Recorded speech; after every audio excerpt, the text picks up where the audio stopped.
C'est un immeuble comme tant d'autres qui fait l'objet d'une rénovation intégrale. Le propriétaire construit des appartements plus petits, plus luxueux et donc plus rentables. Peu à peu, tous les locataires ont dû partir, ou presque. Installé ici depuis 25 ans, Ivan refuse de s'en aller, mais la justice vient d'ordonner son expulsion, alors il prépare ses cartons. Ils expulsent les gens comme moi ou comme ceux de cet immeuble. On fait face à l'arrivée de nouveaux habitants étrangers. Évidemment, ces gens gagnent beaucoup plus que les locaux. Ivan a toujours payé son loyer. Pour tenter de le faire partir, le propriétaire a commencé des travaux dans son appartement. Les habitants lui ont apporté leur soutien, mais le combat est déséquilibré. Rien ne semble pouvoir freiner la flambée des prix.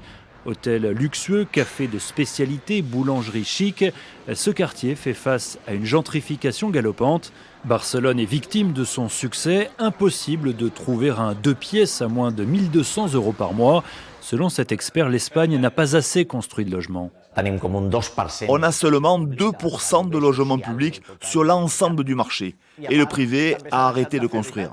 Chaque année, on produit de 110 à 120 000 logements neufs en Espagne.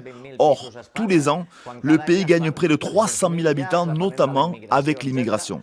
Le gouvernement vient d'annoncer une série de mesures, dont la construction de logements sociaux et des aides fiscales pour encourager la mise sur le marché locatif de logements vides.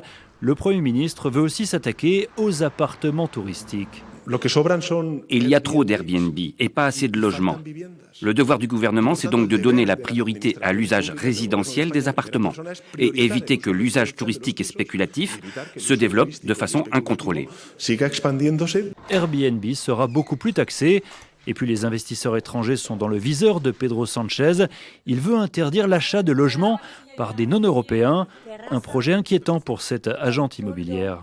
Ces investisseurs étrangers arrivent effectivement avec un pouvoir d'achat, ils créent de l'emploi, ils font augmenter le secteur de la construction, ils participent au tourisme et l'Espagne est un pays très orienté vers le tourisme. Mais pour les associations qui défendent le droit au logement, les annonces du gouvernement ne vont pas assez loin.